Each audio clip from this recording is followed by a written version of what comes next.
Bastos gid ni. Wala na gani may control, sila na i-control. Gupon pa nila among gate. Gupon na pud nila ilamong gate. Sila na ang nai-access sa tibok compound namo. Sila pa may guts na mangguba. Kasi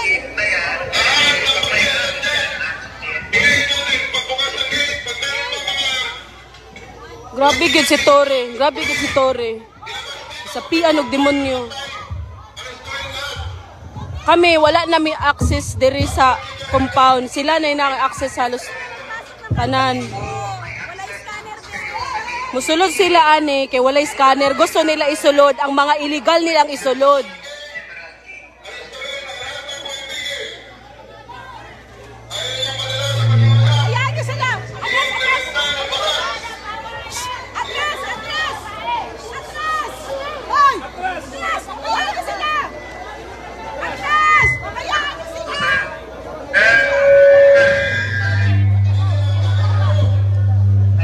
Grabe na gyud ni. Grabe gyud kalolis ning nasudan ni. Grabe gyud.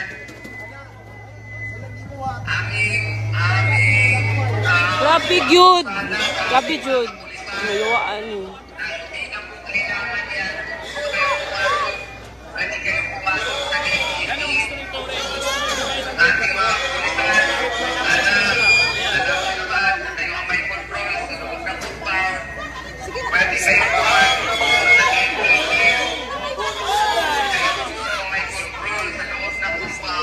Viewers, pasagda na mo sila ano nila ang amo ang gate dire.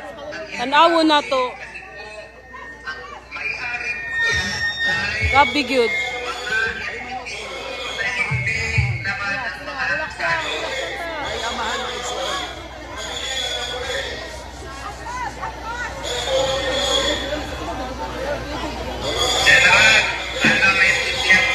Gubaanin niyo.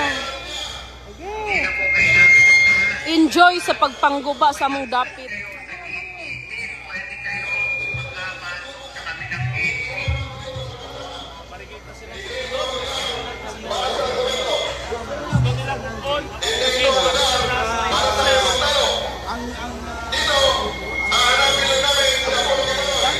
Bastos kay ning Nicolas Torre, bastos gyud kayo.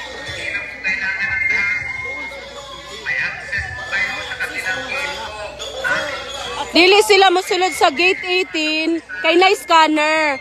Gusto nila diri sa Pikas, sa Emerald kay walay scanner. Gusto nila isulod ilang mga illegal na mga gamit.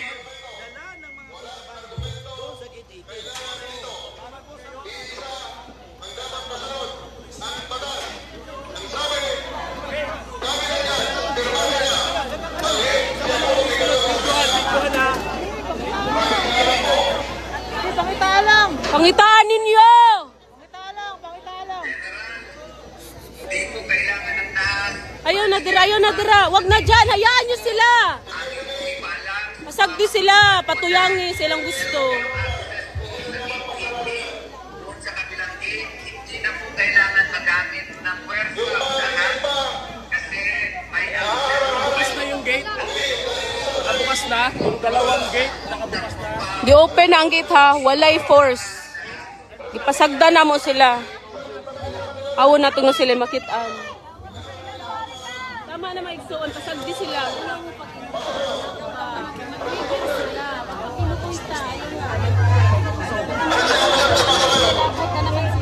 Tori ganit, Tori naman si Tori ganit.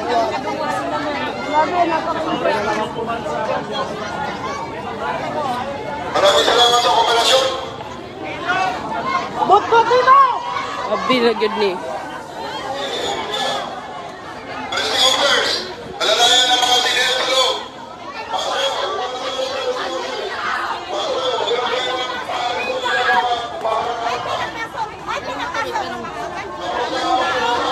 Gusto nila mo sulod diri sa gate 18 kay Wise Corner. Gusto nila isulod nila mga illegal na gamit.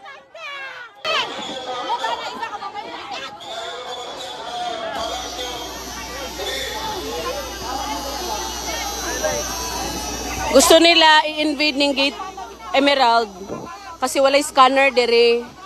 Gusto nila isulod ilang mga illegal kung magusto mahitabo.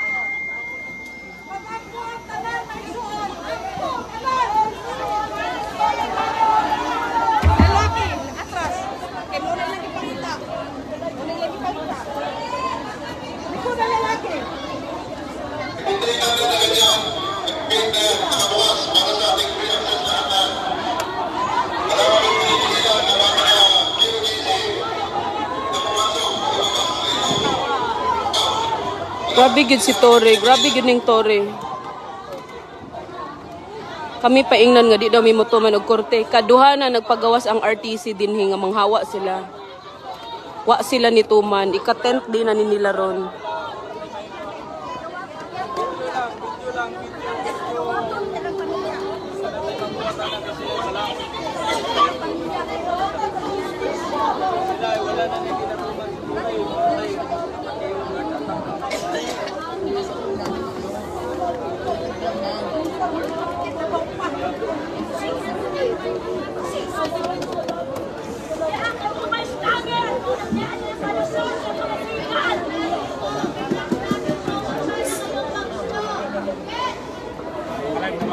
Yes.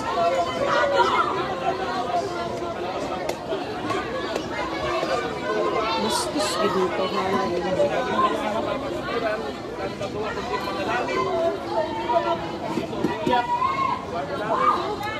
Wala na kaming magagawa.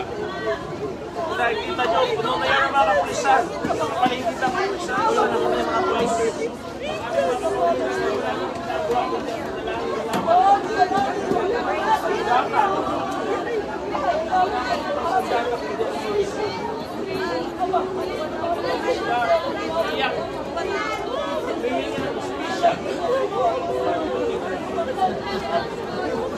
Kuya sa mga pulis, tumatawa.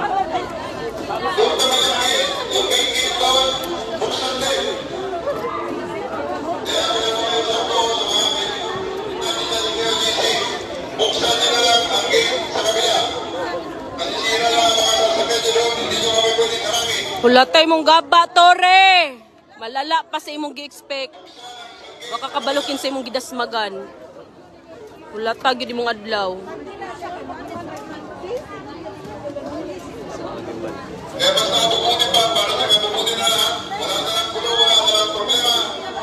Buksan nyo ang gate sa kabila. Magreklamo na lang kayo kung ito ay illegal sa tingin nyo. Illegal, Jod! Wag kay kanito man sa RTC, buang ka! Korte na na!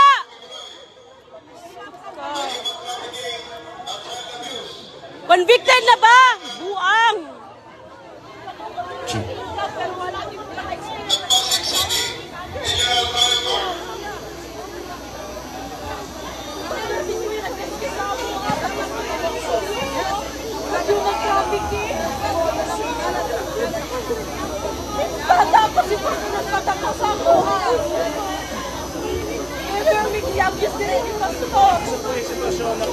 Sana wag magpasok kayo ng mga illegal, sir. Yes, Ilang kaya hindi nagyabrihan nila. Mauna giabrihan nila. Sana, sir, wag kayong magpapasok ng illegal. Mauna silang diri kay walay scanner diri. Kay dito sa Picas Gate na scanner, di sila kasulod nga may sulod ilang mga illegal. Last time na ay bomba ilang gipasulod. Napugngan kay nasakpan. Munang diri na nila gyapon kay way scanner. Mga igsoon, relax lang ta ha. At ampo naman ta, pasagdahi lang sila. Walay mo sukol, wala tanan, walay mo pugong. Pugong sa kaugalingon. Pugong lang sa kaugalingon, ampo lang ta. Manalangin lang tayong lahat. Manalangin lang tayong lahat.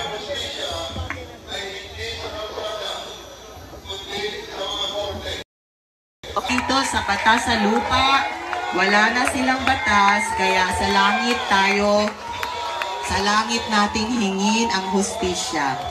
Sapat na yon, sapat na nagpasalamat tayo sa anniversary. Wala talagang manggugulo ha. Relax lang tayo, ang Ama ang nakakaalam. Salamat sila sa amuan na tuluan mi ni Pastor. Hostisya ng langit, Wala na gumugulong dyan na, makita kaya na purihin hostisya natin dun ang sa- ating Ama. Kalibutan. Salamat Sige lang. sa ating dakilang Kadami Ama. amahan sa langit. Namo sila. Para walay masakitan sa amua.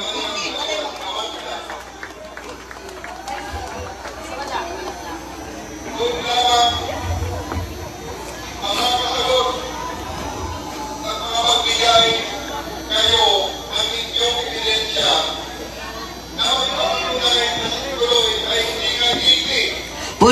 natin ang ating dakilang Ama, mga kapatid. At ngayon, matatanggap natin ang kasagutan mula sa langit.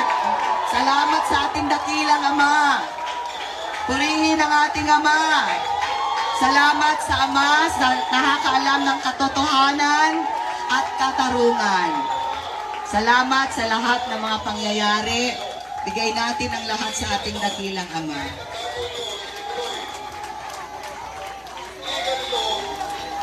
Salamat sa lahat ng mga Praise and nangyayari. worship ra among katapatan ni mga Purihin natin ang igsuon. ating dakilang Ama. Kay wala may armas Hindi tayo diri. pababayaan. Alam natin, Wala may mga our armas Father diri. is able to save us. But whether He will save us or not, we will never bow down to injustice. We will never bow down to lies.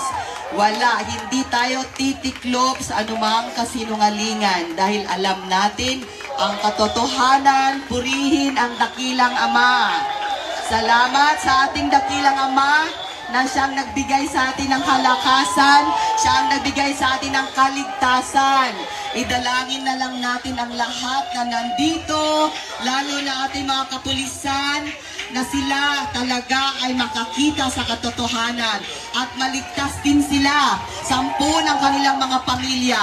Habang may panahon pa, idalangin natin sila na kung ano ang natanggap natin na katotohanan at kaligtasan, makakamit din nila. Nanonood ang kanilang mga pamilya, nanonood ang kanilang mga anak, at idalangin natin ng Ama talaga ang kikilos sa ating kalagitnaan. Wala tayong ibang hangad kundi ang kaligtasan ng mga kaluluwa, sapagkat yan ang mensahe ng ating pinakamamahal na pastor. Tayong lahat sigurado na tayo, marami pang kaluluwa ang ililigtas ng ating Ama. Dito ang ating mga kapulisan, alam natin mabubuti ang kanilang mga puso, wala lang silang magawa, sumusunod lang sila. Kaya yan ang idalangin natin na merong maninugan sila kay kabalo sila nababayaran. Tayo hindi. Kaya huwag kayong matakot. Perfect love casteth out fear. There is no fear in love. Pag-ibig lang palaging ipakita natin kasi yun ang utos ng ating mahal na pastor. Pag-ibig lang lahat. Kaya wala tayo, magpapasalamat lang tayo. Wala tayong gagawin, hindi tayo lalaban. Pugong sa kaugalingon, pasalamat sa atong amahan. Purihin natin ang ating dakilang Ama sa pagkakataong ito. Lubos ang ating pagpapasalamat. Hindi tayo kukurap, hindi tayo luluhod. Mananatili tayo mga kapatid, mahinahon, mapayapa. Dahil mapayapa tayo mga tao. Salamat. Nakikita ng sanlibutan kung sino ang nasa katotohanan. Kaya manatili lang tayo. Palagi tayo magpasalamat. Alam natin na may gagawin ang ating dakilang Ama. Yun ang ating sinasandigan. Yun ang ating pinaniniwalaan. At doon tayo nabubuhay. Nakaalay na ang ating buhay. So, marami rin tayo mga kapulisan dito. Pagod na rin sila sa nangyayari. Alam din nila na hindi tama ang kanilang ginagawa. Kaya idalangin natin sila mga kapatid. Manalangin tayo sa lahat ng pwersa ng kapulisan. Idalangin natin sila na ang Ama ang hihipo sa kanila.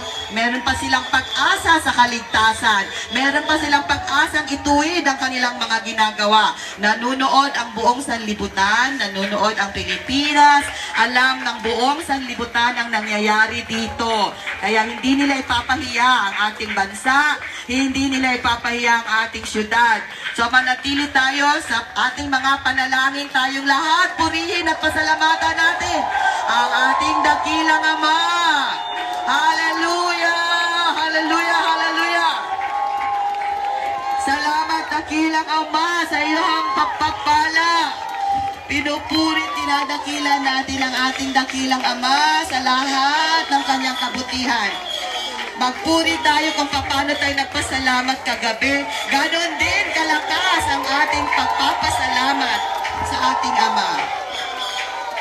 Salamat sa Ama dahil alam natin ang katotohanan. Lahat ng kasinungalingan binatina sa ating pastor. Kaya manatili tayo sa katotohanan mga kapatid. manatili tayo sa pananalangin at pagpupuri sa ating dakilang Ama. Kahit ano pang sasabihin ng kaaway, hindi tayo titiklo. Kahit ano pa. Strategy na yan ng kaaway, pero hindi tayo maniniklohon. Hindi tayo natatakot kahit anong gawin nila dahil alam natin ang katotohanan. Kawawa naman sila, nakakaawa ang kaluluwa nila pagkatapos dito. Alam natin saan sila papunta. Pero tayo, sigurado tayo sa langit. Idalangin natin ang mga pulis, hindi nila naiintindihan ang kanilang mga ginagawa. Sumusunod lang yan sila sa utos sa kanila. Idalangin natin sila, bigyan din sila ng matinong pag-iisip. Bigyan sila at ang Ama talaga ang mag-i-intervene. Ang Ama ang kikilos, mga kapatid. Meron tayong Ama sa langit. Kaya manatili tayo mahinahon dahil wala tayong kasalanan. Walang kasalanan si Pastor Apollo Kibuloy. Puro gawa-gawa ang kaso, puro fabricated lies. Pinaniwalaan nila ang masama, pero tayo naniniwala tayo sa katotohanan. Kahit ano pang gawin nila, kahit anong ipasok nila, kagagawa nila yon. Kitang-kita yan ng sanlibutan. O, kahit nagpa-fundraising sila, kaya huwag kayong magpapahuli. Mahal ang piyansa. So, mahal ang piyansa, wala na siguro silang budget. Kaya idalangin natin, pagpalain din tayo ng ating Ama. Kaya wala tayong ginagawa. Mahinahon lang tayo. Manalangin lang tayo. Magpuri tayo. Hallelujah! Salamat, Ama. Salamat sa lakilang pag-ibig ng ating dakilang Ama sa bawat isa sa atin. Desperado na, desperado. So, kaawa-awa na ang mga kapulisan. So, itong mga kapulisan na nandito sa Pile and Rank, ginagamit lang kayo. Ginagamit kayo ng iyong general na bayad na. Ang milyones nasa kanya na. Pero kayo ang kawawa. Kaya kami, alam namin ang katotohanan. Kaya kung manalangin kami na kayong lahat ay pupunta sa matinong pag-iisip. Huwag kayong magpapagamit sa kasamaan. Huwag yung pabayaan na babagsak ang Pilipinas sa mga korap na mga leader. Huwag kayong magpapatalo sa mga general ninyo na ginagamit lang kayo. Kawawa talaga kayo. Babagsak na yan, di magtatagal. Mananaig ang katotohanan. Mananaig ang katarungan.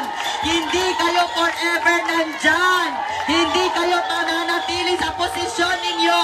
Kaya sa lahat ng ating mga kapulisan na pinapahirapan na ng inyong mga general na nagpa-party-party pero kayo nasa init, kayo nasa ulan, kayo walang naiinom, kayo walang pagkain, kawawa ang pamilya nyo. Tigilan na natin ang kahibangan na ito. Let us stop the madness. Alam nyo mismo, alam nyo rin na mali ang ginagawa nyo. Nahihirapan kayo. Hindi nyo alam kung bakit kayo pinapunta dito. Hindi nyo alam na order na pala nalulusob kayo sa kingdom of Jesus Christ. Tingnan nyo naman ang compound. Religious and sacred compound ito. Ang mga nakatira dito, peace-loving. Ang mga nakatira dito, naglilingkod sa ating Diyos. Naglilingkod sa Diyos, hindi naglilingkod sa pera. Hindi kami nababayaran. Kaya mga kapatid, mga kapulisan, hindi magtatagal sa posisyon ang pinaglilingkuran ninyo. Mawawala din yan. Wala na kaya, desperado na sila. Umanib kayo sa katotohanan, makiisa kayo sa katarungan, makiisa tayo para sa ating bansang Pilipinas. Para sa mga Pilipino na naghihirap na, para sa mga kababayan natin na kawawa na. Ito ang gagawin ninyo, ito pa ang gagawin ninyo, mauni inyong buhaton, inyo lang gisamot pagkadaot ang atong nasod. So kung nahigugma mo sa inyong pamilya, nahigugma mo sa inyong mga anak, nahigugma mo sa inyong mga mahal sa kinabuhi,